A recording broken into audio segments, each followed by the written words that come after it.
ni imifatiro zisambuwe umugorotsi yokora iki? Ahari misaka kera hazosubira kubakwa, bazokubaka ku matanguro yariho mu bindi bihe, kandi uzokwitwa uwica ibirengero n'usibura inzira zijya mu ngo. Mbega bo ni bande? Nabavuga butumwa bwiza buheruka bwo mu misi yacu. Woba wifuza kumenya ibanga ry'umubano mwiza mu muryango? Urashaka kugira amagara meza? Ukeneye gusobanukirwa ukuri k'ubuhanuzi bwa Bibiliya? Mbega ni kuki imyizerere y'ubidahuza? Urifuza kwakira agakiza nyakuri mu mutima? Kurikirana ikiganiro Gahinyuza ku Radio RPA Ngozi, mushikirizwa na bene so bavuga butumwa bwiza bw'ikanguro n'ubugorozi. Ni kuwa mbere ari wo wa kabiri w'isabato, isaha 1:30 kugeza isaha 2:30 z'umugoroba.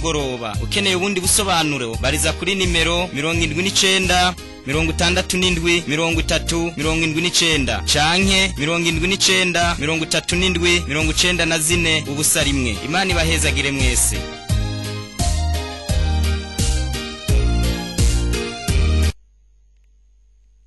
Amahoro y'Imana abakurikiranye ikiganiro Gahinyuza, tubipfuriza kugwa neza aho mutuye, tubasaba ndetse no kutwihanganira ku minota irenganye. Rero reka tubipfuriza imyumvire myiza mu kubaramutsa mu izina rya Yesu. Kino kiganiro uno munsi gifise isanganyamatsiko canke umutwe w'amajambo ibyo tugiye kwigana uvuga ngo guhagararira ukuri mu gihe gisa nk'iki turimwo. Rero ugiye kukibashikiriza ni mwene data Shimirimana Eric, akaba agiye gufatikanya na jewe Nsabiyumva Jeremy. Ubwo rero reka dusabe buri wese ahari akunda ikiganiro afata agakaramu canka kurikire yitonze kugira ngo yumve nawe uko akwiye guhagararira ukuri muri kino gihe cacu. Reka mwene data Nshimirimana Eric abaramutse ndetse aniragize n'Imana mbere yuko atwigisha amajambo yaduteguriye. Reka dushimira Imana twese kuri uno mwanya mwiza yaduhaye, yadutije ubuzima, idutwiza kubaho, idutiza ibyadutunze, yaturinze amasanganya. Ibyo byose n'uburinzi bwayo, tubishimire urukundo rwayo. Amen. Muri uno mwanya nkuko mwene data Jeremy ahejeje kwibabarira, ico tugiye kuganira no guhagarira ukuri mu gihe gisa nk'iki. Mu bintu bikomeye bisaba umuntu wese yumve n'ibyo, kandi bisaba ngo umuntu wese ahema ariho abitahure neza. Ukuri kuriho n'igihe kiriho ariko gisuku. Niyo mpamvu muri uno mwanya bisaba ngo buri muntu wese akurikirane neza yitonze. Turaza kubaganiriza neza. Ku bantu mwese mukunda ikiganiro, kuba maze igihe badukurikirana n'abamaze igihe gito, reka mwese tubipfurize kugira imyumvire myiza no gutahura neza. Muri ino ngingo ikomeye yo kumenya kuno kuri, tukaba dusanzwe tubwiriza ubutumwa bwiza bw'ikanguro n'ubugorozi ku bantu batatuzi. Dukorera Imana muri kino gihe ca nyuma c'amateka y'iyi si. Niyo mpamvu bisaba ngo abantu bamenye ukuri neza. Reka kuko ari iby'iyobokamana, tubanze twishire mu biganza by'Imana dusenge. Turagushimiye data twese uri mu ijuru, wemeye kuturinda kandi washatse kutwigisha ijambo ryawe muri uno mwanya. Wumvishe abariko barumva, utahuze buri muntu wese, ukuri kwawe kumenyekane mu isi, tubisabye mu izina rya Yesu. Amen. Nkuko duhejeje kubibabarira, ico tugiye kuganira no guhagararira ukuri mu gihe gisa nk'iki. Iyi ngingo turayiga neza twitonze, tukaza kuyiganiramo ibintu bitandukanye, ariko turareba igihe gisa gute, ukuri ko nukwihe, isanganya ukuri kwagize ni yihe.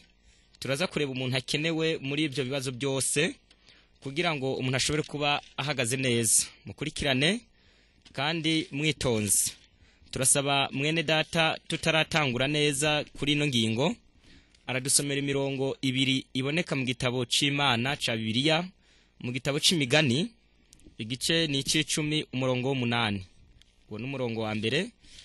Ikindi gice ni gice c'Imigani ca 21, mu Migani gice ca 21 umurongo wa 16. Ndasubiramwo, ni Imigani gice ca 10 umurongo w'8, n'Imigani gice ca 21 umurongo wa 16.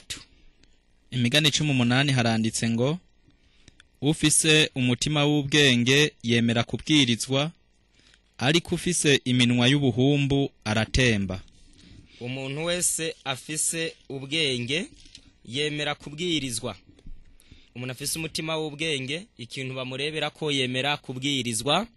Impamvu Imana yanditse iri jambo ni ryanditswe mu buryo bw'impwemu, ni iry'Imana ryandikiye umuntu. Nuko umuntu wese adafise ubwenge ntabwo ashobora kwemera kubwirizwa. Hari gihe baza nawe ngo yarabwirije, ngo yamabwirizwa, ngo nawe arabizi, narabisomye, ndabimazemo igihe, ndabifite experience, ariko iby'Imana nta muntu abimenyera. Niyo mpamvu umuntu w'ubwenge afise umutima w'ubwenge azaca bugufi buri gihe akabwirizwa. Iryo ni rimwe. Imigani 2:16 haranditse ngo umuntu ahusha inzira y'ubwenge itahuriro ryiwe ni mwikoraniro ry'abapfuye. Imana irongeye ibwiye abantu ngo umuntu ahusha inzira y'ubwenge. Inzira y'ubwenge iriho kandi itahura abanyabwenge. Ariko iyo umuntu ayihushije itahiriro ryiwe ni mwikoraniro ry'abapfuye. Nta muntu yohipfuriza uwundi mwikoraniro ry'abapfuye, ariko kugira ntujeyo no kwirinda ukabanza ukamenya neza ngo iyi nzira ndimwo niyo. Kuko uhushije inzira y'ukuri nziza itahiro ryawe ni mwikoraniro ry'abapfuye. Ibyo rero mu buhanuzi bwa Bibiliya mu byo Daniel yeretswe yanabwiwe n'Imana muri Daniel 12 umurongo wa 10 turahasoma iri jambo rikomeye rivuga ngo ni Daniel gice ni ca 12 umurongo wa 10 haranditse ngo benshi bazotunganywa bezwe bavugutigwe, ariko abanyakibi bazoshishikara gukora ibibi, kandi nta numwe wo mu banyakibi azobitahura, ariko bagize ubwenge bazobitahura. Iby'Imana muri kino gihe biriko ikibazo nuko hari abanyakibi bazoshishikara gukora ibibi, ariko hariho n'abanyabwenge bazobitahura. Niyo mpamvu bitewe n'ibyo birasaba buri muntu wese rero yitonde neza. Kuri ino ngingo yo guhagararira ukuri mu gihe gisa nk'iki turasoma umurongo uri mu jambo ry'Imana. Turasoma amajambo y'Imana ari mu gitabo ca Yesaya 59, aho niho tuza gushimikira. Ni Yesaya igice ni ca 59 umurongo wa 14 handitse amajambo yavugishijwe n'uyo muvugishwa n'Imana Yesaya, aho handitse ibikurikira: ibiroranye byashubijwe inyuma no kugororoka guhagaze kure, kuko kuri kwatemvye mu nzira kandi ubweranda ntibushobora gushika. Ndasubiramwo, ibiroranye byashubijwe inyuma no kugororoka guhagaze kure, kuko kuri kwatemvye mu nzira kandi ubweranda ntibushobora gushika. Ukuri kwatemvye mu nzira bica bitera ingorane zitatu: ni biroranye byasubijwe inyuma, no kugororoka guhagaze kure, n'ubweranda budashobora gushika. Nta muntu ashobora kuba umweranda aba ari umuntu aroranya ameze neza kandi afise ubugororotsi mu gihe ukuri kwamaze gutemba mu nzira. Ibyo nibyo bintu bitatu Imana ibonye ku isi biyikomereye. No kubona ibiroranye byarasubijwe inyuma mu isi, ibyiza by'Imana ntibikunzwe, ariko ibibi bya Satani nibyo biri kuri tere, nibyo bikunzwe, nibyo biri civilize, nibyo bigezweho. Ibyo byatumye ukuri gutemba mu nzira kandi ubweranda ntibushobora gushika. Kuri ino ngingo rero iki gihe se gisa guti, turasaba mwene data adusomera igitabo ca Yesaya ni gice ca 60 umurongo wa 1 n'uwa 2. Iki gihe se gisangwa iki kiratukura, kirera, kirirabura, gisa n'umuhondo, ese gisa n'agahama, ni cyatsi kibisi, gisa guti? Aranditse ngo aguruka ukayangane, kuko umuco wawe ushitse kandi ubwiza bw'Uhoraho bukaba bukurasiye. Kuko raba umwiza uzotwikira isi, umwiza w'umuzitanya uzotwikira amahanga, ariko Uhoraho azokurasira kandi ubwiza bwiwe buzokubonekako. Muri ino murongo tubonyemwo ibintu bikurikira: nuko ino si habonetse ab'Imana igiri muri kira umuco, ni ijambo ry'Imana, biri muri Zaburi 119 umurongo w'105 haranditse ngo ijambo ryawe ni itara rimurikira ibirenge byanje. Rero umuco Imana izowurasa ryo jambo ry'Imana, ariko impamvu izowurasa ngo muri kirisi nuko isi zoba itwikiriwe n'umwiza w'umuzitanya hamwe n'umwiza watwikiriye amahanga, wundi ugatwikira inosi. Ibyo rero iyi si izoba ifise umwiza, ibyo bitwa tenebre, ariko izoba igizwe mu bintu bikurikira: hazoba hariho tenebre spirituelle, n'umwijima wo mu by'imhemu bigizwe n'ibyaha. Hakazuba hariho n'ingingo bitwa ngo kwizera ibinyoma, ibyo bitwa fausse doctrine, ukagira croyance aveugle, ibintu bitagiraho byanditse by'umuntu. ivyo mu gitabo ca Yeremiya igice ni ca 4 umurongo wa 22 turahasomera ijambo rikurikira ngo erega abantu banje n'ibipfu ntibazi n'abantu b'ibijuju nta bwenge bagira ubwenge bwo gukora ibibi ariko mu byo gukora ibyiza ntaco bazi. Abantu bafise ubwenge bwo gukora ibibi ariko gukora ibyiza ntaco bazi. Ico rero bitewe nuko ibyaha mw'isi ubu nibyo bikunzwe, nibyo bigezweho, nibyo abantu babona biryoheye kamere, ariko Imana yirebye abantu mu gukora ibyiza ntaco bazi, ariko ibibi nta muntu arinda kubyiga, nta wiga gutukana, nta wiga kwiba, nta wiga kugira amayeri na fraude, yewe nta wiga n'ugigiturire nta arinda kubyiga, nta muntu yiga kuroga, ahubwo urabyishiramwe ukabura bikoze. Yewe n'umunyeshure yiba kwishuri gutirisha nta shure giga gutirisha, ahubwo nawe arabikora. Umuntu wese mu ncamake ibyaha ku isi nta muntu arinda kubyiga, ahubwo umuntu wese avuka menga yabaye umuntu abifitiye experience. Niyo mpamvu ibyaha ku isi bizoba byarabaye ikibazo ari gikwira. Ku bantu bakurikirana muzobisoma no mu gitabo c'Abaroma igice ca mbere umurongo wa 22 kugeza kwa 33 hatubwira ibyaha byinshi birimo ubwibone, ubusambanyi, kuyigira abanyabwenge, ubwibone, harimo gusenga ibishushanyo, kubifukamira n'ibindi byaha byinshi, gukora ibiteye isoni by'isoni nke. Ibyo byose akaba ari ibyaha mwene muntu yaramogoye gukora ibyaha na ntajyo muri ino si. Ibyo ni kimwe. Kwizera ibinyoma naco ni kindi. Iki gihe uko gisa kigizwe n'ibintu bibiri, ni ibyaha byaba abantu bakora ku mugaragaro no mu kwinyegeza. Ubu abantu baba bambara ubusa baramuza baba buregwa bunca make buri muntu wese ku isi ku ngingo y'ibyaha batabikora binyegeje babikora ku mugaragaro. Noneho mu kwizera ibinyoma tukaba tuza gusaba mwene data aradusomera umurongo wo muri Petero ya 2 cete ca 2 ca Petero ni gice ca 2 umurongo n'uwa 2 n'uwa 3. Haranditse ngo kandi ingeso zabo z'isoni nke benshi bazozikurikira, kubw'ivyo inzira y'ukuri bazoyitukisha, kandi ukwipfuza inyungu kwabo kuzobatera kunguka kuri mwebwe, bababwiye amajambo y'amaremano, gucigwa kwiteka kwabo uhereye kera ntiguteba, no guhona kwabo ntiguhunyiza. Ku bantu bakurikirana iri jambo dusomye nuko bibonetse yuko hari abantu bazo inzira y'ukuri bazoyitukisha, abantu benshi bakabakurikira, ariko bazoba babitewe nuko bashaka inyungu bitume batukisha inzira y'ukuri kuko yo nta nyungu zibamwo. Abantu bazobabwira amajambo y'amaremano nibibwiriza biryoshe. Abantu hakubabwira ukuri bazobabwira ibibwiriza biryoshe bituma abantu batarabukwa yuko bayobejwe. Noneho iyo ningingo yo mu buhanuzi yerekana ukuntu uyu mwiza wo muzitanya uri muri Yesaya igice ca 60 umurongo wa 1 n'uwa 2 uzobugizwemwo umwijima w'ibyaha n'uwo kwizera ibinyoma. Timoteyo ya 2 cete ca 2 Paulo yandikiye Timoteyo ni gice ni ca 4 umurongo wa 3 n'uwa 4 haranditse ngo kuko igihe kizoza batazokwemera kumva kwigisha kuzima, ariko kuko amatwi abajya yifuza kumva ibanezereza, bazokwirundaniriza bigisha bahuje no kwipfuza kwabo, kandi bazokwiziba amatwi ngo ntibumve ukuri, bazozimira bakurikira imigani y'ibinyoma. Iyo umuntu yanse kumva ukuri azozimira kurikire imigani y'ibinyoma. Ubu rero n'ubuhanuzi bwategerezwa kuzobaho. Rero igihe gisuko. Iyindi ngingo ya 2 ukuri se koko ni iki? Kuko turiko turarebera hamwe ukuhagararira ukuri mu gihe gisa nk'iki. Iki gihe kirimwo ibyaha, kirimwo kwizera ibitari byo. Wihenze ntubuhagaze mu nzira y'ukuri ugatahirira mu ikorano ry'abapfuye, ukaba utizeye ukuri, ukaba nawe kurika imigani y'ibinyoma, canke nawe bakakubwira amajambo y'amaremano. Noneho iki ukuri kose ni iki? Kugira kudukize dushobore natwe kuba tubaye abantu beza. Ukuri rero birasaba umuntu wese akumve. Muri Yohana igice ca 17 umurongo wa 17 haratubwira ukuri carico. Abantu ku isi bamwe birabagora, abandi bakabyitiranya, abandi bakabimenya ko buhoro. Ukuri mu vy'Imana kuriho, nkuko no mu isi mu buzima busanzwe kuri kubaho umuntu akakubwiza ukuri. Ariko reka mwene data dusomere ukuri se ni giki. Iyo bavuze mu vy'Imana ukuri ni iki? Haranditse ngo Yohana 17 umurongo wa 17 ubeze mu kuri ijambo ryawe niryo kuri. Usubiremwo ubeze mu kuri ijambo ryawe niryo kuri.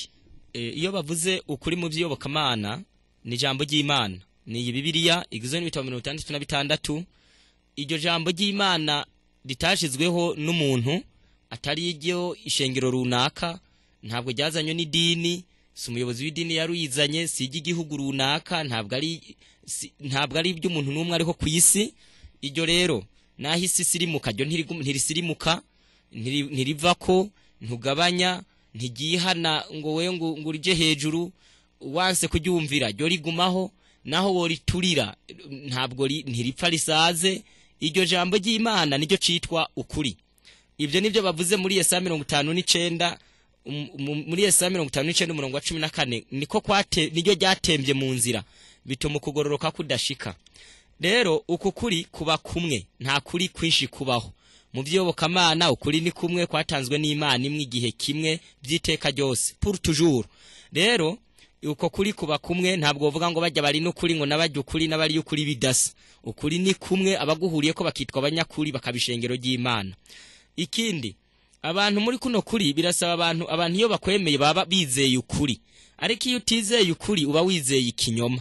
Noneho kuri ino ngingo bitewe nuko iremereye, kandi tukaba dusanze nkuko dusomye muri Hana 17 umurongo wa 17, handitse ngo bezeshe ukuri, ijambo ryawe niryo kuri.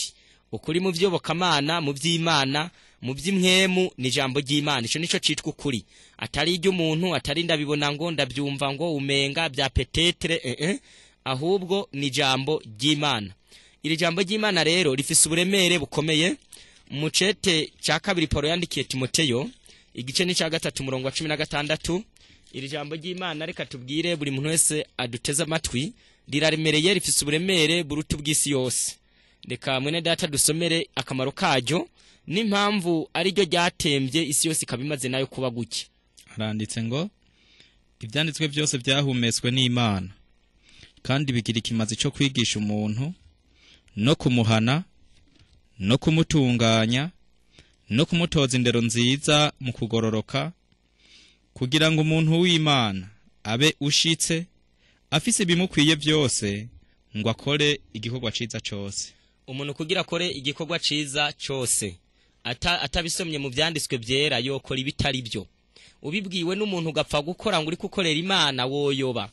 Niyo mpamvu ushaka umugore mwiza, kabushaka umwana mwiza, kabushaka umutware mwiza, kabushaka umuyaya mwiza, kabushaka umuntu agukorera muri botike atakwiba, kabushaka umugabo mwiza, kabushaka profe mwiza, kabushaka umunyeshure mwiza. Kiretse gusa yizi byanditswe byera bikamuba mu mutima bikamuhindura nihaboneka.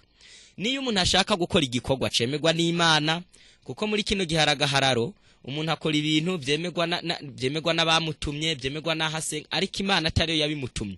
Niyo mpamvu ushaka gukora iby'Imana yagutumye byiza byemegwa n'Imana, banzu bisome mu byanditswe byera, kuko biratubwiye ngo byahumetswe byose n'Imana. Ntabwo byizera igice, nturobanuramwe ibikuryoheye n'ibitakuryoheye, ibigezweho n'ibitagezweho. Byose byahumetswe n'Imana, bifise role ikimazi byigisha umuntu. Iyo wumvise ijambo ry'Imana rigutsinze, nta wundi muntu uza kubaza, ahubwo uzi ngo riransinze, bisaba ndaryumvire. Ibindi byo kurinda kuvuga ngo nzobaza ngo umenga, ukarinda kubikekeranya ko ubuzimiye. Niryo ryigisha umuntu, rikamuhana, rikamutunganya, rikamuhanura, rikanamutoza indero, ritanga ico bitwa discipline. Rira discipline umuntu kugira ngo aje mu nzira zo kugororoka, kugira ngo umuntu abushitse umuntu ari complet, atari umuntu w'inusu. Rero ibi byanditswe byera uburemere bwabyo nubwo, niyo mpamvu birivuze ngo niko kuri, ari nako kuri kwatembye mu nzira bituma kugoroka kudashika. Ico nico kibazi no si ifise. Mu gitabo ca Yohana igice ni ca 14 umurongo wa 23, Yesu yongeye kuvuga amajambo akomeye agendereye gukiza umutima muri kino gihe. Haranditse ni gice ca 14 ca Yohana ku murongo wa 23 no wa 24, ndasoma. Yesu aramwishura ati, nihagira unkunda azokwitondera ijambo ryanje. Ntabwo uvuga ngo ukunda Yesu igihe witondeye ijambo atari rya Yesu, witondeye yajyaho usenga canke ry'umuntu ry'umuryango, ariko ntube witondeye rya Yesu mu by'iyobokamana. Yesu ntabwo ubumukunda, ahubwo Yesu umuntu amukunda n'witondera ijambo ryiwe, kandi data azomukunda, maze tuzoza kuri we tubane nawe. Utankunda ntitondera amajambo yanje, kandi ijambo wumva si ryanje ariko ni rya data yantumye. Ico nuko iyi ngingo rero reka duse n'abandanya kwicukumbura, tukaba tugiye ku ngingo igira gatatu. Uku kuri rero kwitwa ijambo ry'Imana kwagize isanganya. Uku kuri kwagize isanganya, reka mwene data yongera dusomere wa murongo muri Yesaya 59 umurongo wa 14. Uku kuri kwagize isanganya, bisaba ngo umuntu wese aduteze amatwi yumve kugira ngo ashobore kubamenye neza ibyabaye kuri iri jambo ry'Imana muri kino gihe. Haranditse ngo ibiroranye byashubijwe inyuma n'ukugororoka guhagaze kure, kuko ukuri kwatembye mu nzira kandi ubweranda ntibushobora gushika. Ukuri kwatembye mu nzira n'ubweranda ntibushobora gushika. Ibyo byatembye mu nzira ni ijambo ry'Imana ryatembye, ryaraguye. Abantu iki niyo cyatembye mu nzira canke kikagwa baragihonyora. Abantu usanga bagihonyora ugasanga umuntu wese agifata uko ashaka, umuntu wese washaka aragihonyora agifata uko ashaka, umuvu ushobora kuzuka gitwara. Rero mu ncamake ibyo nibyo byitwa ngo ni ijambo ry'Imana ryatembye, rimaze igihe abantu bahonyanga, umuntu wese arifata uko ashaka, arivuga kijya ashaka, bitewe nuko Imana idaherutse guhana, itaziza kunatugenderera ku isi. Niyo mpamvu ijambo ry'Imana ryabaye uko. Ariko ico byabyaye nukuri n'ubugororotsi butashitse. Aho tugeze naha ku bantu bakurikirana Bibiliya banasoba n'ibindi bitabo by'imyizerere, buri gihe ukuri kwatembye, buri gihe ukuri kwakiye kuza gutemba, ariko hagahaguruka abo kukubyura. Muri buri gihe ukuri kw'Imana kwagiye kuza kugira gutemba, ariko hakaza haza abantu bakubyura. Ibyo byagiye bibaho kenshi ku bantu basoma. Reka turababwira ibihe bikurikira. Ubwa mbere Yohana Umubatizi mu gitabo ca Mariko igice ni ca mbere uhereye ku murongo wa 1 ushika kwa 6. Uyu Yohana Umubatizi Jean Baptiste yahagurutse mu gihe idini ry'abayuda ryari ryaraguye, ririmwe abizera bakunda Imana ariko batazi yo biva niyo bija. Bari baragiye abayobozi b'idini ry'abayuda, abaherezi n'abandi bagabo, bafata amategeko barayaremereza iby'Imana, babigereka ko n'iby'Imana itavuze by'imigenzo yabo, n'isabato bayigereka ko iby'Imana itavuze, n'iyindi migenzo myinshi n'ibindi bo bari barazanye. Ibyo byanditswe muri Yesaya igice c'10 umurongo wa 1. Na muri Yeremiya igice c'8 umurongo wa 8 handitse ngo bazobona ibarabandikisha ikaramu y'ibinyoma. Noneho ico nuko ibyo ku bantu babikurikirana neza, uyu Yohana yahagurutse iwabo arabahereza arabatambyi, ariko yemera kuza kubwiririza ubutumwa mu bugaragwa, yemera guta ibyizegwa by'iwabo byo mu idini ryabo byari byarahindanye. Rero reka mwene data aradusomera uyu Yohana Umubatizi muri Mariko igice ca 1 umurongo wa 1 n'uwa 6 arasoma atubwire iby'uyu mugabo. Haranditse ngo itanguriro ry'ubutumwa bwiza bwa Yesu Kristo umwana w'Imana, nkuko byanditswe na Yesaya yavugishwa n'Imana, ngo mve ngira ntume integuza yanje imbere y'amaso yawe ikororaniriza inzira. Ijwi ry'usemerera mu bugaragwa ati nimutegura inzira y'Uhoraho, mugorore izibihamo ziwe. Niko Yohana yaje abatiriza mu bugaragwa, yigisha kubatizwa ko kwihana ngo babohogwe ibyaha. Igihugu c'Iyudaya cose n'ab'i Yerusalemu bose bava iwabo baza kuri we, ababatiriza mu ruzi Yorodani batuye ibyaha byabo. Kandi Yohana yambara ubwoya bw'ingamiya, akabukenyeza umukanda w'urusato mu rukenyerero, kandi yarya inzige n'ubuki bwo mw'ishamba. Uyu mugabo yemeye kurya ubuki n'inzige byo mw'ishamba, ayambara urusato rw'ingamiya. Nawe urumva uwo mubwiriza muri kino gihe nyene ntiyobagezweho, yemera kudasa n'abandi, aja mu bugaragwa abwiriza ubutumwa, abantu arabasohora mu idini ry'abayuda arabihanisha. Abandi abaherezi nabo baraza arababwiriza barihana, haza abantu b'inzego zose, baba abasirikari n'abaki bose, abo bose arababwiriza, babwiriza ubutumwa. Yemera guhaguruka iby'Imana hako bipfa, yemera kubiburanira. Uyo rero nawe yahagurutse mu gihe ciwe.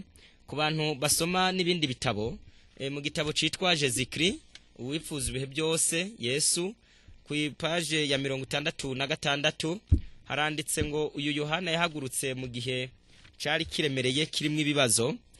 Turahasoma ijambo ritubwira ngo mu gihe ca Yohana Umubatiza, muri rusangi abantu bari bafise inyota y'ubutunzi, bakunda gutunga no kudamarara. ibinezeza n'ivyiyumviro n'ibirori n'ibinyobwa byatera imibiri y'abantu kugwara no kononekara, bikijimisha ubwenge bw'ivy'umwuka kandi bigaca intege ubushobozi bugwanya icaha. Yohana yagomba guhaguruka ameze nk'umugorozi. Uyu Yohana muri kino gihe kimeze uku, gikunda ibirori n'ubutunzi no kudamarara, kirimo idini ry'abayuda ryaguye, yatezwa guhaguruka ameze nk'umugorozi, ico bitwa reformateur. Ubuzima bwiye bwo kwifata mu kwambara kwiwe koroheje byagomba guciraho iteka gukabya ko muri ico gihe. Nico catuma abavyeyi ba Yohana bahabwa amabwirizwa, bahabwa isomo ryo kwirinda ryatanzwe na marayika yaravuye imbere y'intebe y'ubwami bw'ijuru. Niyo mpamvu byagenze uko uyu Yohana nawe yarahagurutse akora muri ico gihe.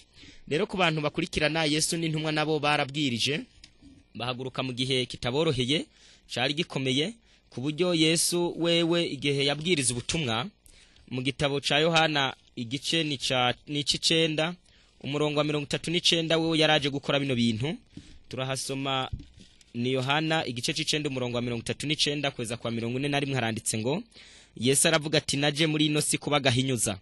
Yesu yari yaje kubagahinyuza ngo abatabona babone n'ababona babe impumyi. Bamwe mu bafarisayo bari kumwe nawe bumvise ibyo bati mbega natwe turi impumyi. Yesu arabishura ati yo muba mwari impumyi nta caha muba mufise, ariko noneho muvuga muti turabona icaha canyu camaho. Yesu yaraje kubagahinyuza, abatemba batembe, abagwa bagwe, abavyuka bavyuke, abantu bose babona bigira ngo barabona bazi iby'Imana bahume, abandi bavuga ati twe ntavyo tuza, bari bo bamenye ubutumwa. Yesu yahagurutse mu gihe kimeze nk'uko by'Imana byarapfuye, hari abagabo bitwa ngo barabona, ngo narabwirije nanje ndaririmba, ngo mucungaji n'ibindi. Ibyo bituma bitewe n'inzego zo mu idini ry'abayuda bya gifarisayo n'abasadukayo n'ibitabo byose bari bafise bivuga kahise, bumva yuko nta wundi muntu yobabwiriza barusha n'iby'Imana. Yesu arababwira ati je naje kubagahinyuza. Naje kubagahinyuza, umuntu wese yigira ngo arabona ahume, ku buryo n'abafarisayo bavuze ati mbega natwe turi impumyi.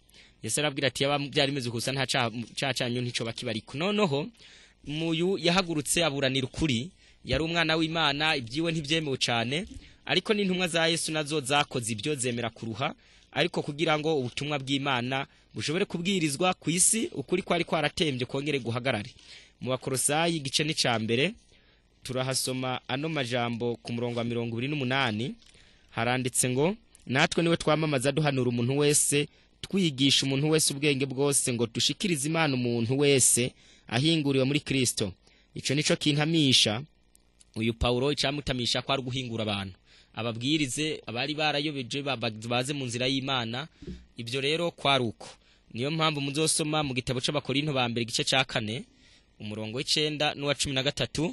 Mwene data reka dusomere mwumvize intumwa bitewe no kuburanira ukuri no kukubyura zaba uko za imibereho zagize. Haranditse ngo kuko niyumvira yuko twebwe intumwa Imana yatwerekanye nk'abari hasi inyuma ya bose, nk'abagerewe kwicwa, kuko twacitse akabarore mu isi mu bamarayika no mu bantu. Twebwe turi bipfu ku bwa Kristo, mweho muri abanyabwenge muri Kristo, turabanyantege nke, mweho muri abanyabushobozi, muri abanyacubahiro, two turi nkengerwa, gushitsa n'ubu twishwe n'inzara n'inyota, twambaye ubusa, dukubitwa ibipfunsi, tubura uburagamo, dukoresha amaboko yacu tugatama, iyo badutuka turabahezagira, iyo baduhama turihangana, iyo batwambika ibara turabahoyahoya, twahindutse umwavu mw'isi n'udukokogwa kuri bose gushitsa n'ubu. Bahindutse umwavu, bari barahindutse umwavu, bemeye kuba nabi, baratobekana, bemera kuba kw'isi, bamwe nka Paulo bamwishe bamuciye umutwe. Abo bantu bicwa na Roma ya gipagani yo kuri banero ku bamperere. Ibyo abo bagabo barabyihanganira kubera kuburanira ukuri. Noneho rero aho tugeze, reka tubabwira abandi bantu bigeze guhaguruka bakadefanda ukuri, nabo nabagorozi bo ba Protestant bo mu kinyejana ca 16, abo twari reformateur. Harimo witwa Martin Luther. Uyu Martin Luther yari mu cardinale, yari no professeur wa theology. Uyu mugabo yahagurutse aburanira iby'Imana, byanditswe mu gitabo citwa Tragédie des siècles, ni gitabo citwa intambara ikomeye, ku ipaje 127 hatubwira amateka y'uwo mugabo. mu cigwa citwa Riteri Sosepari de Rome, Ruteri yitandukanya na Roma. Haratubwira muri ano mateka no kwishura arigwa, aha bari bavuye mu gihe c'umwijima citwa Moyenage, aho ivy'Imana byari byapfuye. Baratubwira ngo Ruteri yahagurutse muri ico gihe ameze nk'umugorozi kugira ngo agorore ishengero ngo anamuri kirisi. Martin Luther ngo yabaye ingirakamaro gakomeye mu mugwi w'ubugorozi wo mu kinyejana ca 16. Zere Arda Pie no connaisse aucune crainte sino celle de Dieu, yari umunyamwete afise no gushikama afise kwera kandi nta kindi kintu yatinya kiretse Imana. Irina dimete d'autres bases de foi que les saintes écritures, nta kindi kintu yemera gishingi gikwiye kuba umushinge wo kwizera kiretse ibyanditswe byera. Uyu Luther yarahagurutse nta kindi yemera kiretse ibyo. Luther rero yari umuntu Luther yari umuntu afise ibintu byinshi byamuranze, n'abavyeyi be batubwira ngo bari abantu b'Imana, bari baranamwigishije kugira ashobore kuzogira ico amariye isi. Uyu mugabo rero kuba mukurikirana yahagurutse mu gihe byari bikomeye, abantu ibishushanyo babisenze bakuyeho isabato, bantu bari bazanye yewe bantu batangwe gutangaza indulgence yaho umuntu yagura ikigongo c'ibyaha. Ibyo bintu byose bitewe nuko hagira hubakwe ikintu bitwa la Sainte Basilique de Rome, wari urusengero, noneho batoza za indulgence nyinshi ku buryo umuntu yagura ikigongo c'icazokorejo n'icaheze n'icubu. Ibyo uwo mugabo abibonye abona isi iri mu mwijima, yemera guhaguruka abwiriza ubutumwa mu Burayi, abwiriza ibihugu byinshi mu Bwongereza n'ahandi, uwo naburanira ukuri. Noneho muri kino gihe rero niyo mpamvu hakenewe abandi bantu bashobora guhagarara bagahagarira ukuri muri kino gihe gisa nk'iki. Niyo mpamvu ukuri rero kwatembye ni kwinshi. Reka turebere hamwe mu bintu bimwe byagiye biza biragira ikibazo kugira dushobore nabyo kubireba ko neza. Ku bantu bakurikirana muri ko mudukurikirana, turi ku ngingo ivuga ngo guhagarira ukuri mu gihe gisa nk'iki.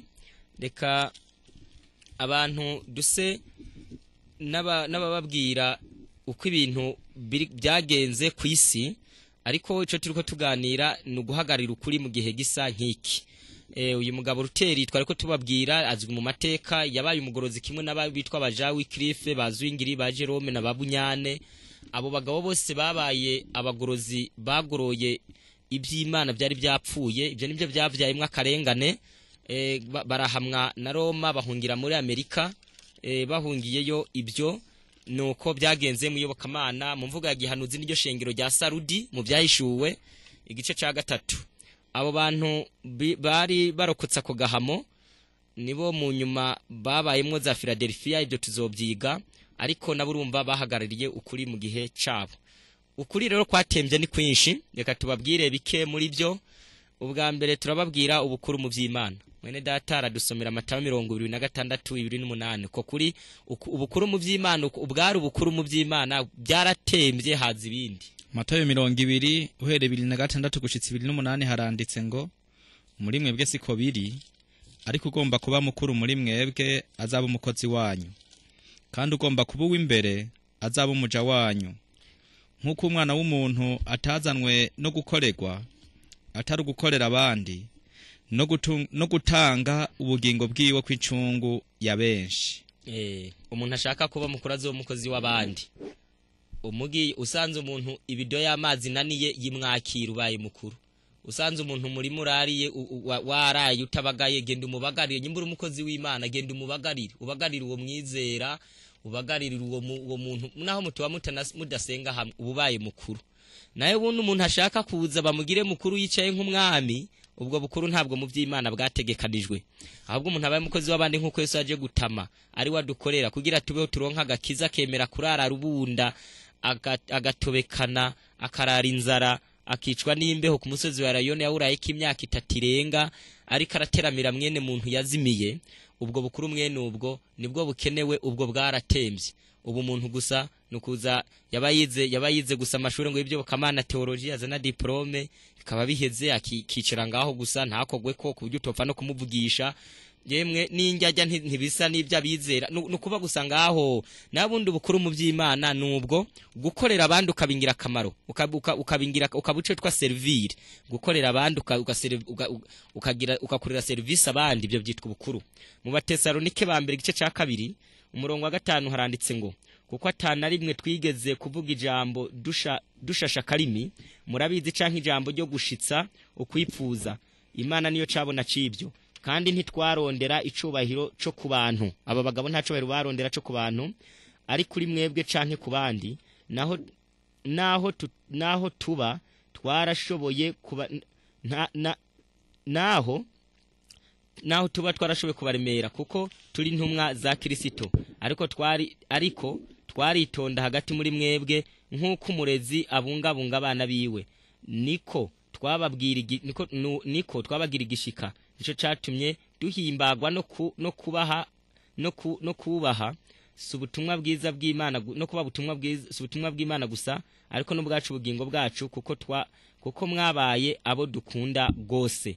9 bene data muri buku butame bwacu n'ubucumukure twababwira ubutumwa bwiza bw'Imana twikenurira umurango nijoro kugira ngo ntihagire uwo muri mwebwe turemera.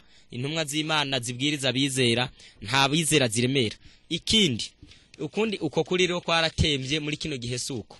Ikindi ni gikorwa c'icacumi n'amashikanwa mu guharura 18 umurongo wa 22 hatubwira yuko Imana yategetse ngo mpaye Imana yabwiye Aroni ngo ndaguhaye icacumi ngo kize kibe igihembo kubera igikorwa nkorera mu ihema ry'ibonaniro. Aho kwari gutanga ibimazi no kunga umunyabyaha n'Imana. Ibyo byarabaye barabikora abahereza birirwa ku ihema umunyabyaha kazana nyimba ari hene akayibaga ayo maraso umuhereza akayatega akayamija ku gihuzu gikingira hera na hera cyane hanyuma bigenze uko akayamijagira kuri ico gihuzu umunyabyaha agakira. Noneho ibyo byaha bikaba bimuvuye ku guhara 14:8 ico ca 10 rero ntabwo bakijya bonyene bagisangira n'imfubyi n'impfakazi n'inyambukira byo twa étranger umuntu wese w'inyambukira aje yarakijyako. Noneho bigeze muri Ezekiel 34 Imana yabonye abungere babonetse ku ikibazo Imana kuri no ngingo reka mwene data somi no mirongo kugira muyumve neza gusubira mu byagezwe 14:8 ikina ukunako nukuri kwatemvye kumaze igihe abantu nyene iri kubivuga baravuga nyene ngo nawe nyene nguri nk'ababandi ngo nawe ngo uzoba nkabo abandi nyene ngo nagasabune umuntu akabyorosha kibaza n'Imana arabyoroheje. Imana rero ntabwo izigiranira ubujama n'abantu. Imana iriseriye ibintu byayo nibyo kubahwa no gutinya. Gusubira mu byagezwe 14:8 reka mune data dusomere haranditse ngo ku mpera y'umwaka wose ugira gatatu muze mwami mukura ikigira 10 kuvyo mwejeje byose muri uwo mwaka mubikoraniriza iwanyu kugira ngo abalewi kuko badafise umugabane canke ishamvu muri mwebwe bo n'inyambukira n'imfubyi n'abapfakazi baba iwanyu babone kuza bage bahage kugira ngo uhoraho Imana yanyu abahezagire mu bikorwa mukora byose. Noneho ico reka mwene data nawagira ico babwiye kuri no ngingo. Ku bantu bashobora kuba bakurikiranye kino kiganiro kuri no somo ryo gusubira mu byagizwe 14:8 bamwe barigira ku rujijo ntibarisobanukirwe. Bibiliya yera dusoma iratubwira yuko imfubye n'abapfakazi muri Isirayeli ya kera Imana yari yategekanije ubundi buryo bwo kubagaburira. Ugiye kurima ugiye gusarura akibagirira y'umuganda mu murima ntiyasubirayo kuja kuwutora ndetse umanuye amavoka ayasigaye ku murima ku giti ntiwasubira kuja gutora yandi ndetse ibisigarira byo mu murima ntiwasubira kuja kubitorayo.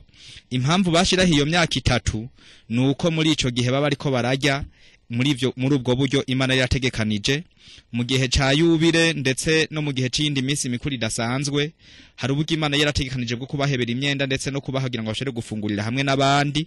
Ayo n'amasomo ya Bibiliya cyane cyane igitabo c'Abalewi 2:5 n'2:3 ugisomye witonze akaba ni nayo mpamvu bashiraho umwaka ugira gatatu ubwo nta kibazo vyatera kubari hanyuma y'abandi mu Isirayeli ya kera.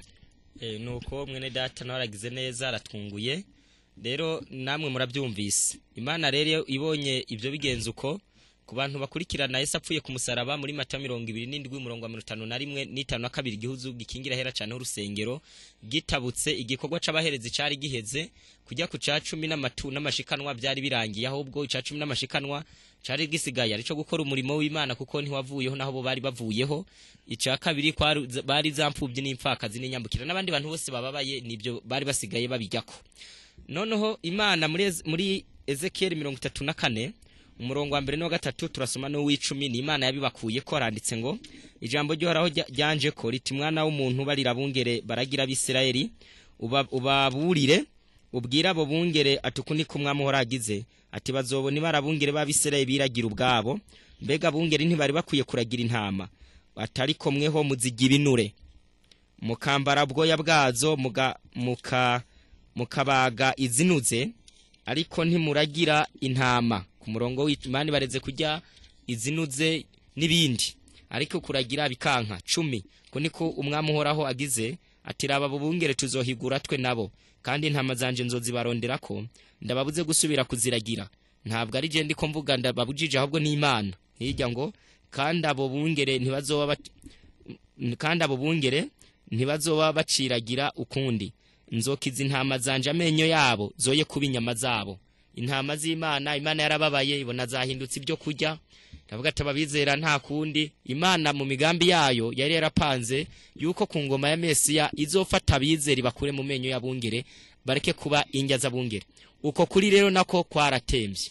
Niyo mpamvu muri Matayo 19:2-30 Petero abajije ngo none twe twasize byose tuzohabwa iki? Abasize se na nyina itongo umugore abana n'ibindi.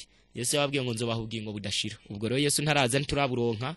Ibyo rero ntabwo ari konte si sheke yo kuri banki runaka. Iyo banki bamwijuru ntirahemba izohemba ubugingo budashira. Yo yihemba ubugingo budashira rero nuko. Ikindi ni igikorwa c'abadiyakoni. Uko nako nukuri kwatembye. Ibyakozwe n'intumwa 6 umurongo wa mbere gushitsa ku murongo w'8 hatubwira yuko mu ishengero ry'intumwa bato abadiyakoni 7 ibyo bitwa seti diacre bitewe nuko impfakazi z'abagiriki zaraza zije gutora ku byazo ku bifungurwa bagasanga byaheze baricaye batora abadiyakoni 7. Abo badiyakoni batogwamwe abagabo n'abagore. Ibyo biranditse muri Bibiliya haba muri Timoteyo no muri ico gice. Abo badiyakoni rero batogwa n'ishengero n'abana bahari n'abagore n'abagabo bose ishengero muri rusangi ryakuze rirabatora ariko babatora hisunzwe ibyo mwene data agira some. Haranditse ngo nibyakoze ntwa 6 mpereye 3 nuko bene data nimurabe muri mwe bw'abantu ndwi bashimwa buzuye mpwemu yera n'ubwenge tubashire kuri iki gikorwa ariko tweho tuzoshishikara gusenga no kugabura ijambo ry'Imana. Ugezaho intumwa zirikuye ku gikorwa cyo kugaburira abantu ziravuze ati twe tuzobwiriza ubutumwa ariko reka dutora abantu tubashire kuri kino gikorwa kuko intumwa y'Imana ntabwiza kwivanga no mu by'amafaranga. Ntabwo batezwa kuza baragaburira abantu kandi igiho c'Imana cyo bakidindiye. Baravuze ati abadiyako kadutora abantu 7 bashimwa ni bafise umwuka n'ubwenge banashimwa abo bantu bakore kico gikorwa. Muri kino gihe rero abadiyakoni sibo babika ibya 10 n'amaturo ubutunzi bw'ishengero sibo babubika ahubwo hamwe babaha gusasa ibirago handi kuringaniza amashugwe handi bajejwe gukoropa isuku ni giza jya abantu bateraniye ariko ico sico gikorwa c'umuntu bitwa umudiyakoni kuko ico bitwa deacon canke ibyo no mu distributeur nugaburira abandi ntabwo rero ijambo diakoni risigura gukumura ni jambo risigura ngo n'umuntu agaburira abandi numuherupa nuwo gufasha abandi agakora muri iyo service. Ibyo naco muri inosi abadiyakoni benshi si ibyo bakora umuntu zamangwe ni diakoni ariko igikorwa cabo caravuyeho ku isi. Uko nako nukuri kwatembye mu nzira bituma ubugororotsi butazoshika. Iyindi ngingo n'uburongozi mwishengero. Bamwe nyene ngo none ngushengero ryo baho ritagira umurongozi ibyo nabyo ntibibaho. Uburongozi bw'ishengero bubaho. Ishengero riragira umukuru w'ishengero. Niwe bitwa umwepiskopi niwe pastor niwe pasteri niwe mwungeri. Ibyo byose ni kintu kimwe ariko muri kino gihe bamwe bagira ibyegera umuntu akagira visi akagira wa mbere n'uwa kabiri na secretary nande n'ubundi bakabyomeka kinzego nk'iza guverinema. Noneho burongozi mu ishengero ry'Imana muri Tito igice ni cambere umurongo wa 5 n'uw'icenda mwumva umuntu witwa umwepiskopi pasiteri umukuru w'ishengero umwungeri ibintu aba yujuje kugira togwe. Haranditse ngo icatumye ngusiga ikirete kwari kugira ngo utunganye ivyasigaye kandi mu gisagara caho cose nguhashira abakuru b'ishengero nk'uko nabikubariye. Ari umuntu ataboneka kumugayo. Iryo ni ishure rya mbere nta mugayo agira. Afise umugore umwe gusa. Afise abana bizera.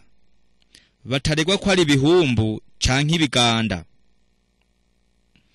Kuko umuzezi wa shengero akwiye kutaba kumugayo nk'umubwiriza w'Imana nyene, kandi ntakwiye kuba udakugwa kwijambo canke usugurirwa canke umunwi wa vino canke umusinzi canke uwifuza inyungu mbi, ariko abe ukunda gutanga indaro, akunda ivyiza, adahugumba, agororoka, yera, yirinda, agumye ijambo ry'Imana mu byo kwizerwa, agumye ijambo ry'Imana ryo kwizerwa rihura no kwigisha kwacu, kugira ngo abone guhanura abantu mu kwigisha kuzima no gutsinda abamuhaririza. Rero ku bantu baduteza amatwi, baba bakunda ijambo ry'Imana n'abatarikunda, baba biko biryohera n'abatabitaryohera, de nuko ijambo ry'Imana ritatumwe, ntabwo Imana yatumye ijambo ry'Imana ku isi ngo rinezeze abanyabyaha, ahubwo no kubaburira no kubaconga kugira ashobore kuzobana n'Imana mu ijuru. Rero umuntu yitwa ishengero rirongoguko, uwo muntu aratogwa, ariko muri kino gihe batogwa hakurikijwe ibi bintu yabyujuje. Ntabwo ari mashuri urinze kuza kwiga y'ivy'Imana, ahubwo ishure ryigirwa kwa Yesu ryo kutabinyankamugayo, ryo kwirinda, kuba wera. Iryo nta university yigisha umuntu kwera no kuyirinda no kutwara urugo rwawe neza no kugira abana bizera. Iryo shure ntiribaho ku isi, umuntu asohokera ari ibyo, ahubwo iryo riba kwa Yesu. Bisaba rero umuntu abe yaragize ibyo. Rero ntabwo bigira inzego ntabwo bigira secretary n'umundi abyungirije, ahubwo abumwe mwishengero rimwe. Ico nuko noneho iyindi ngingo, reka tubabwire ko ico turiko tubabwira ico turiko turaganira no kuburanira canke guhagarira ukuri mu gihe gisa nk'iki. Turaza kubibutsa na telefone irakora, ariko mu mwanya turaza kubaha umwanya w'ibibazo n'inyunganizi n'ibindi bitandukanye. Hari ibindi bintu muri kino gihe nabyo byabaye ikibazo, abantu nyene benshi bikabayobera. Ni jambo rivuga ngo hose hari umugeni, abantu ngo hose nyene ngo hari umugeni, ngo hose ngo ntangorane.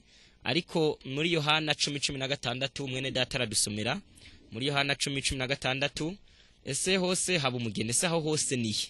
Aho hose haba umugeni, se ho nihe? Ku bantu babizi neza, Imana ntabwo yigeze zigira amoko abiri yihagarariye ku isi. Igira ukuri kumwe, igira ishengero rimwe. Satani bahanganye n'umwe, abadayimoni nabo n'undi mugumwe. N'umuco n'ukuri n'ubupagani n'ubukristo byose n'ikintu kiba hari kimwe kimwe. Ico rero Imana mu migambi yayo bite nuko mu ijuru tuzoba turi umwe, dufitaniye ubumwe, ntabwo abantu boje badahuza mu kwizera. Niyo mpamvu n'umugabo n'umugore badahuza mu rugo, bapfa amafaranga, bapfa ibiki, ntabwo bashobora nabo kuba ari ijuru rito. Reka rero mwene data dusomere.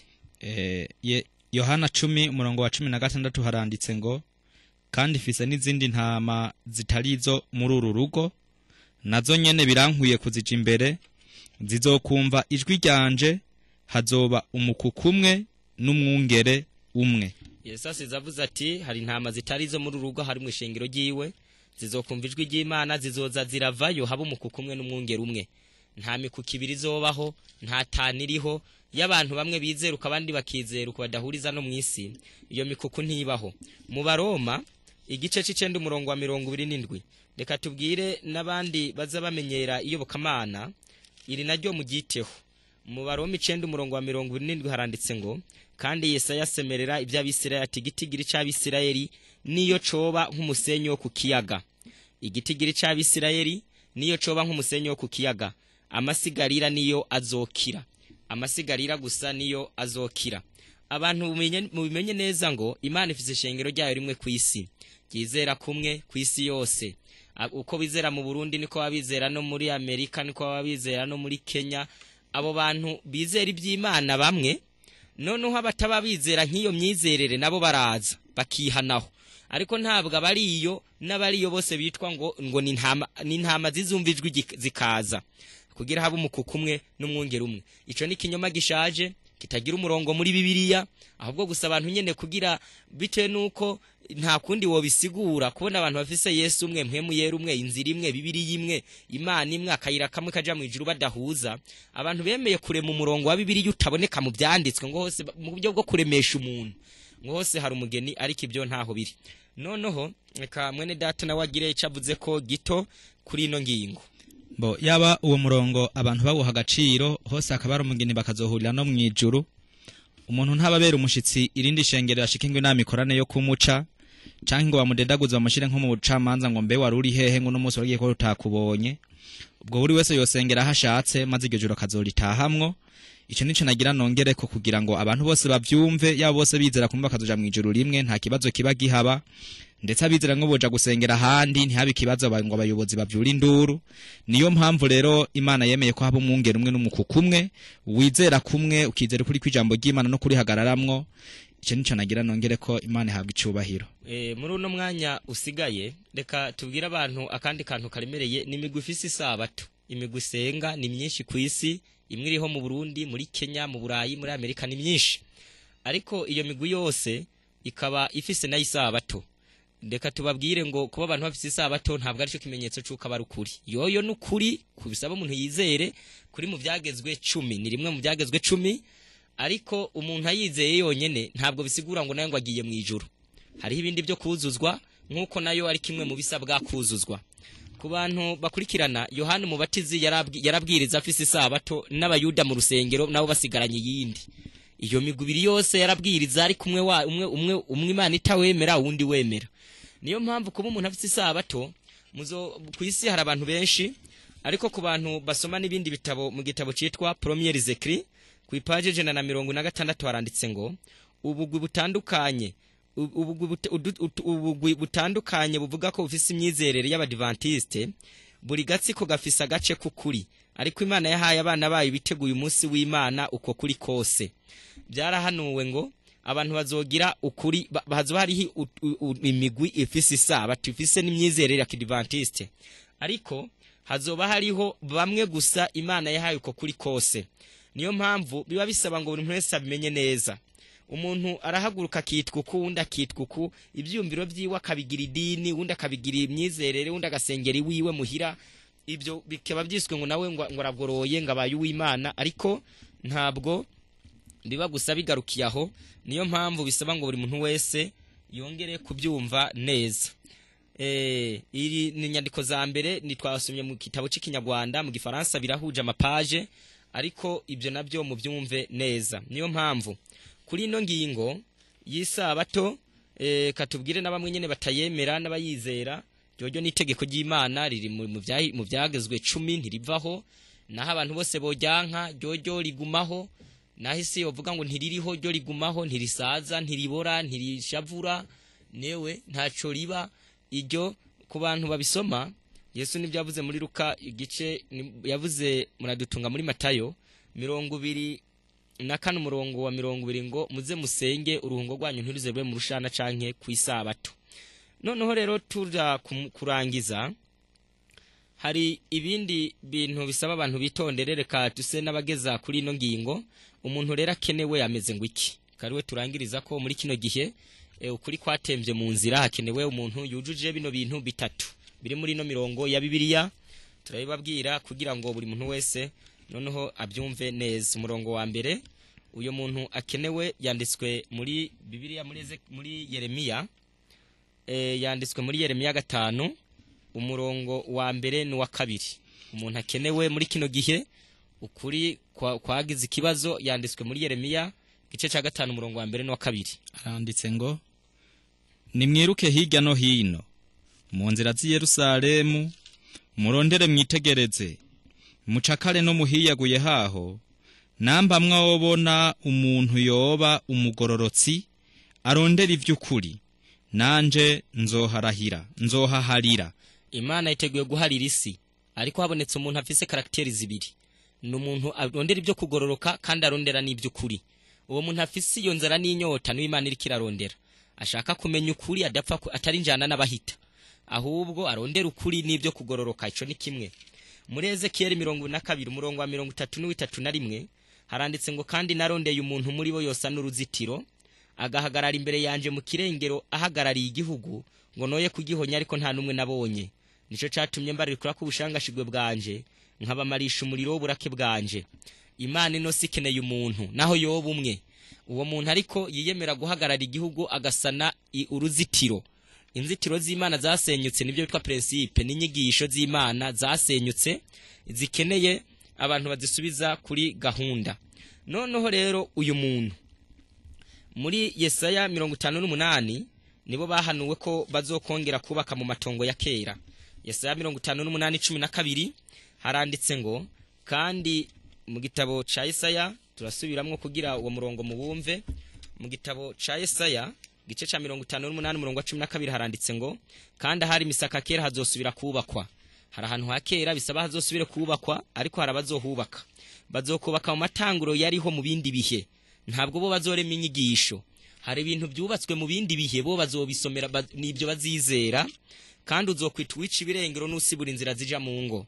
Bazobwira izisi basanga n'ingo zifise ibibazo. Abana abagore bagabo mukazana n'abandi ibingo zifise ibibazo nazo bazozivurisha ijambo ry'Imana. Rero uwo muntu ni wakenewe ameze uko arondera ukuri n'ibyo kugororoka yemeye gusana uruzitiro agahagarara n'igihugu kugira Imana ntihonye inosi. Uwo ni wakenewe yujuje rero ibintu bine.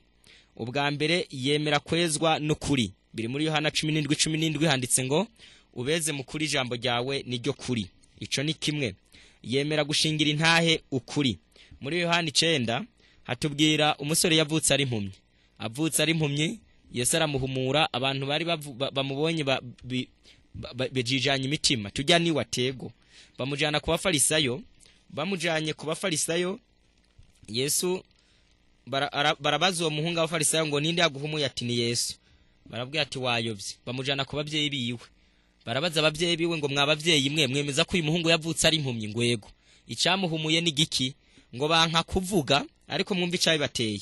Haranditse ni Yohana igice c'9 umurongo wa 20 abavyeyi biwe barabishura batuye turazi yuko ari umwana wacu kandi ko yavutse ari impumyi ariko icatumye abona ubu ntitukizi kandi n'uwamuhumuye tweho ntitumuzi.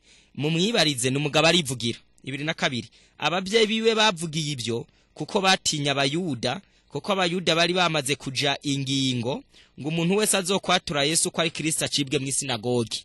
Aba batinye gushingira intaho kuri bitewe nuko Yesu bari baravuze ngo uwuzohirahira akabyatura azacibwe mu sinagogi. Muri Yohana 12:2 handitse ngo yamara no mu bakuru benshi baramwizeye ariko kubwo gutinya abafarisayo ntibabyatura kuko batinya ko babaca mu sinagogi kandi ngo bakunda icubahiro c'abantu kukirutisha ic'Imana. Rero bantu b'Imana umuntu akenewe muri kino gihe no muntu yejejwe n'ukuri kwaramuhinduye n'umuntu yemanga gushingira intahe uko kuri. Noneho ikindi yemera kuzira uko kuri. Mu byakozwe n'intumwa indwi Stefano bamuteye amabuye. Muri Luka 14:25 Yesu yaravuze ngo Yesu abwira abantu bari bamukurikiye ati Yesu muri Luka igice ca 14 umurongo wa 24 wa 25 haranditse ngo gukurikira Yesu kandi ishengero ryinshi rijana nawe. Arahindukira arababwira ati umuntu ntiyaza kuri jewe ntiyankise na nyina n'umugore we n'abana biwe na bene nyina n'abashiki biwe mbere n'amagara yiwe nayo ntashobora kuba umwigishwa wanje. Ntabwo dutegekwa kwirukana umugore twakira ivy'Imana ariko nta mugore yo gushira mw'ibyo zizera canke umwana canke so ahubwo n'amagara y'umuntu nabategerezwa kuyashirako. Ikindi no kwitandukanya nikitari ukuri.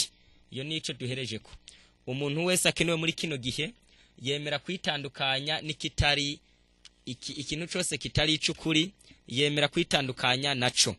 Reka ndasoma umurongo umwe mwene data some mu gitabo citwifuza ibihe byose. Zaburi y'119 umurongo n'128 handitse ngo nico gituma niyumvira yuko amateka washinze yose atunganye kandi nanka inzira yose y'ibinyoma. Umuntu akenewe muri kino gihe yanka inzira yose y'ibinyoma. Ivyo nivyo bimuranga mu gitabo citwa Jezikri uwifuza byose ku ipaje 180 n'ijana na 181. haratubwira ukuntu bisaba buri muntu wese uyu muntu yemeye kuburanira ukuri kuguhagararamwe muri kino gihe bisaba abameze. Reka mwene data some hanyuma mu mwanya dusigaranye twakira ibibazo byanyu turangize. Ni mu cigwa ca 23 kivuga ngo ubwami bw'Imana buri hafi. Haranditse ngo nuko inama nkuru y'abayudi maze kwanka ubutumwa bwa Kristo ishaka uburyo bwo kumwica, kandi nkuko uwari muco w'ubugingo bw'abantu yanswe n'abatware b'idini mu gihe ca Kristo, ni nako yagiye yankwa uko ibihe byagiye bikurikirana. Inshuro nyinshi Kristo yaja yiyufura nkuko yabigenjeje Yudaya. Hirya igihe abagorozi bavuga ijambo ry'Imana, ntibari barigeze na rimwe batekereza biyumvira ibyo kwitandukanya n'amadini yarariho. Ariko abayobozi b'idini ntibashaka kugira ico bamenya ku muco, ku buryo ababa bawuzanye bahindukirira abafise inyota yo kumenya ukuri. Abavuga ko bagera ikirenge mu c'abagorozi buzuye umwuka nk'uwari ubarimwo ni bake mu bantu bo muri kino gihe. Abantu bake cane nibo bumva ijwi ry'Imana kandi bakaba biteguye kwakira ukuri aho koturuka hose. Abagera ikirenge mu c'abagorozi bumva bahatiwe kureka amadini yabo bakunda kugira ngo babone uko bigisha mu mwidegemvyo ukuri kuzuye kw'ijambo ry'Imana. Hari ubwo kenshi abashaka ukuri bumva bahatwa n'iyo nyigisho ngo bareke amadini y'abavyeyi babo kugira ngo bakurikize imyizerere yabo mishasha. Rero reka buri muntu wese yumve ngo Imana yagenye yuko abantu bose bazomenya ukuri muri kino gihe, ariko hakeneye abantu bahagararira kuno kuri muri kino gihe gisa nk'iki.